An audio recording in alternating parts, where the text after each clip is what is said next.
Rotary certainly has some membership challenges. However, there are people who are thinking creatively and seeing membership growth. We're going to talk to these inventive Rotarians and get some tips that you can try. Welcome to the Innovative Clubs videocast.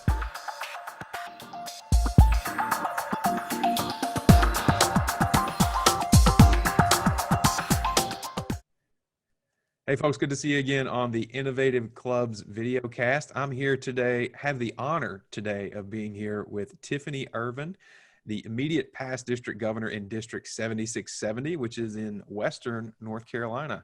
Hi, Tiffany. Hi, Andy. Thanks so much. Yeah, glad you're here. Thanks for taking the time.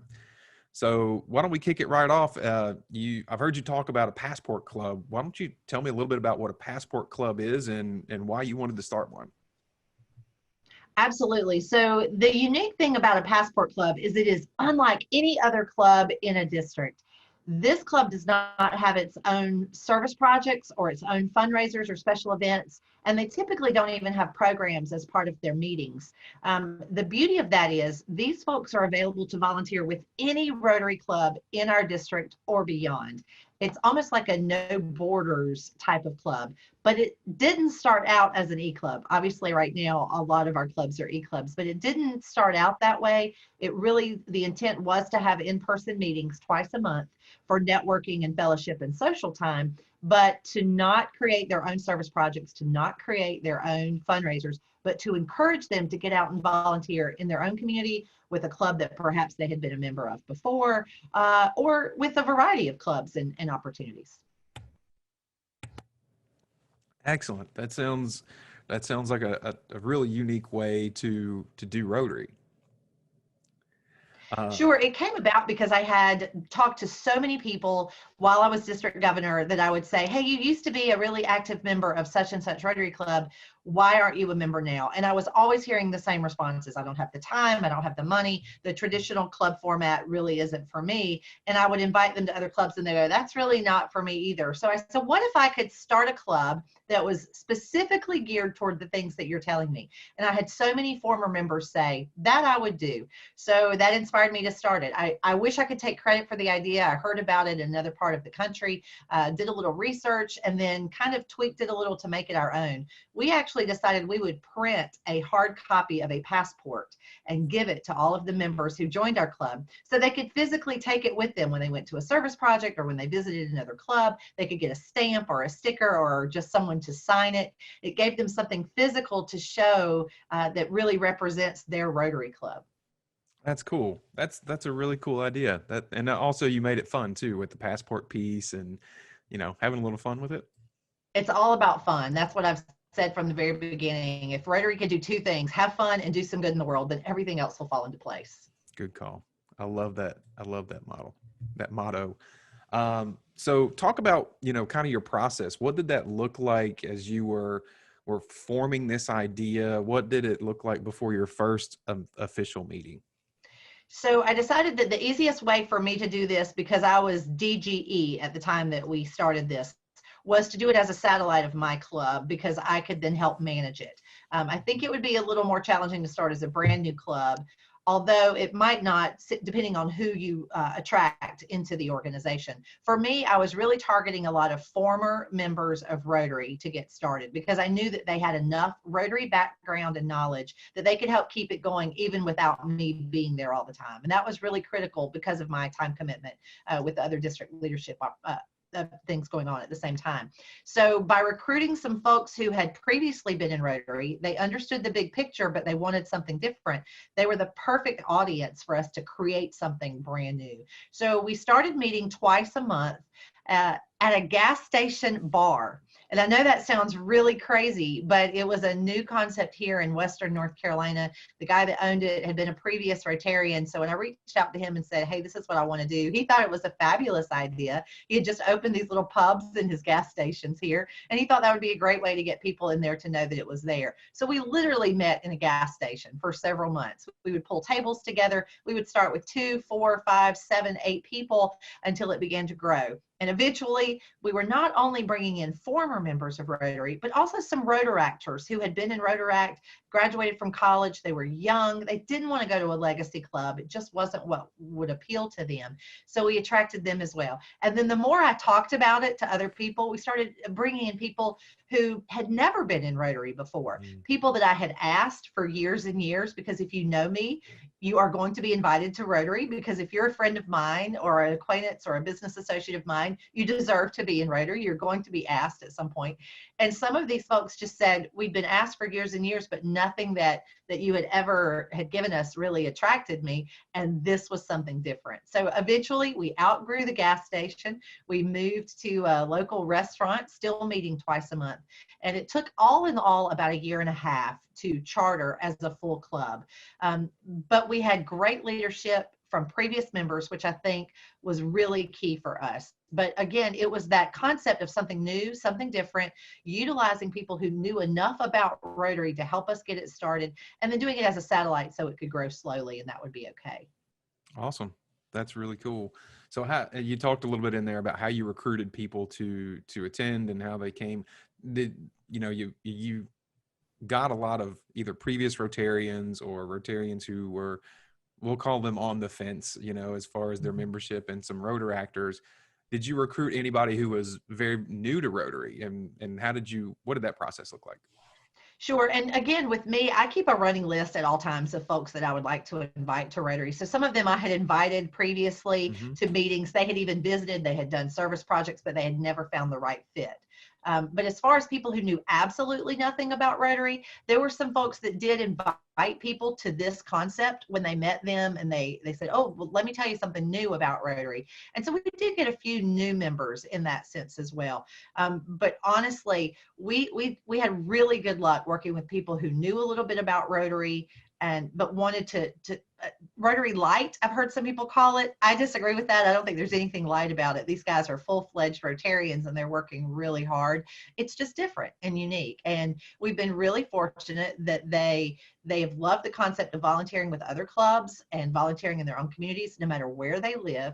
And even now, during the pandemic, when people can't meet in person, they're still meeting online, but they're finding out about other projects that other clubs have. And I will say that is the key to making this type of format club successful, is really networking and fellowship with other local clubs. That's great. So I'm not sure if I missed it and you said it, and what does the typical meeting look like? You meet twice a month. What does that look like? Absolutely. It is very unique. It is not your typical legacy Rotary Club. There's no call to order. There's no bell. There's no banner hanging up. There's no happy dollars. There's no program, no speaker, no pledge of allegiance. It is not a typical Rotary Club. It is show up when you can at the bar or at the restaurant typically, and they actually are going back to some hybrid meetings starting next week, so that's exciting. And it's order food, order a drink, sit around and network and fellowship for about half an hour, and then for the final half an hour, the president leads some discussion about what other clubs in the area might be having projects going on, what district fundraisers and events are going on. They talk some Rotary talk, but there's no stand up, pledge of allegiance, say the four-way test, happy dollars, any of that. It's very atypical, if you will, but it really works for this group. The other thing that I love about it is they try to invite, and I worked really hard at this in the beginning, and I will say it's probably one of the challenges that we're facing because of the situation that we're in right now, but we have to work really hard to invite members of other clubs to come and learn about this club, because it's a great way for another club to get volunteers. I had several people say to me when I first started this concept, you're going to take away our members that don't want to pay for meals. That's going to be, you're just going to recruit them out of our club and bring them on. That's not what we were looking for at all. And I can honestly say that no members moved to that club from another club. Instead, we brought people back to Rotary who had left. But one of the things that the other clubs are now learning is that if they need additional hands on deck for delivering meals or cleaning up the streets or whatever, delivering dictionaries, whatever service project they're working on, Even if it's an international service project, they come, they share during that last half hour of that meeting. And I use the word meeting very loosely because it's not much of a meeting. It's more of a social time and fellowship and networking. But they use that time to share their projects. This group has even done some pop-up service projects. So I'll give you an example. Another local club was sending a couple of their members to the Honduras on a dental brigade. So I invited them to come and speak to this club, not as a program or a speaker necessarily, but to share some information a month before they left. They came, they talked about it. The guys got really excited about this project. And the next 2 weeks later, when they met, they all brought toothpaste and toothbrushes and things like that they could then donate as part of that. They felt like they were making an impact. They were helping create lasting change. They were doing something Rotary related, and they were working and partnering with another local club. So it really was a win-win for everyone. That's awesome. I love it. Tell me a little bit about some obstacles. You talked a little bit about the whether they came from the host club or from other clubs, about the people worrying that you're going to, steal, quote unquote, Rotarians from other clubs. I know that in the satellite club that I've helped out, that was a concern. The only ones that we had move were people who were on the fence about leaving Rotary anyway. So anyway, talk about that a little bit, and maybe even some challenges from folks, if you had any pushback about not doing the traditional Rotary meeting, pledge, prayer, four-way, all of the things. So it's really interesting. I will say you're right. The obstacles that people think about satellite clubs or innovative clubs is that they are going to detract from their current membership. I can honestly say I started the first satellite club in our district in 2015. And since then, we've had probably 15 or 20 that have developed and either chartered out or merged with another club. And we've never had that problem here. People always think it's going to be a problem. And I always say, just give me a chance. Let me show you what we're doing. And it always works out. So we've been very fortunate in that sense that we really haven't. We've brought a lot of people back to Rotary, and we've introduced a lot of people to Rotary that knew nothing about us before, but we really haven't stolen, if you will, members from other clubs. The other challenge, though, truly has been not that non-traditional format that you mentioned. It's been letting people know that they exist and finding a way for them to all communicate. It was such a new concept, and they just recently chartered the end of June, so they've only become an official club for a couple of months now. But during that time is when regular clubs weren't meeting. And so they weren't able to go and visit other clubs and share who they are and what they do. So I think that's been the biggest challenge, only simply because of the circumstances. They do have a social media presence. They have a Facebook page is where they share information. And I was managing that for them for the first year or so. So I was trying to always share what other clubs were putting on social media and tag that club in the other club's posts so that they would know that they were around. And I will say that still to this day, maybe because of, again, circumstances, that's probably the biggest challenge that we face, is letting people know that they're there. They are ready to volunteer and be active members of Rotary and of community service projects, and sometimes they just don't know about them. But as far as the traditional aspect of a Rotary meeting, we haven't had any pushback from that. But again, it might be because of the people who are joining all wanted something different. They all wanted this. And I always say, it's not for everyone. This is not carte blanche. It's a la carte. You decide what works for you. And if you are really comfortable in a traditional legacy club that is very formal and they wear suits and ties, then by all means, that's what you should do. But if you're looking for something a little different, where you can sit and have a beer with your buddies and not feel obligated to be fined if you're not wearing something or whatever the case may be, then there are clubs out there for you. And that's what's most important, is that there's something for everyone. We just have to figure out what the value is to that club and what the value is that that individual is looking for. That's awesome. Awesome. What advice would you give to someone who's considering starting a similar club? Well, the first advice I would say is be open to the opportunities. And that's obviously what our theme is this year, that Rotary opens opportunities, and you just have to be open to new ideas. The second thing is to really find some champions that are going to work hard for you, people that believe in the cause, that want to make a difference. And perhaps that's previous members who really want to be back in Rotary, but couldn't find their place for whatever reason, money, time, projects, format, whatever the case may be. There are those people out there. Find them, let them become your champions, and let them help the club grow.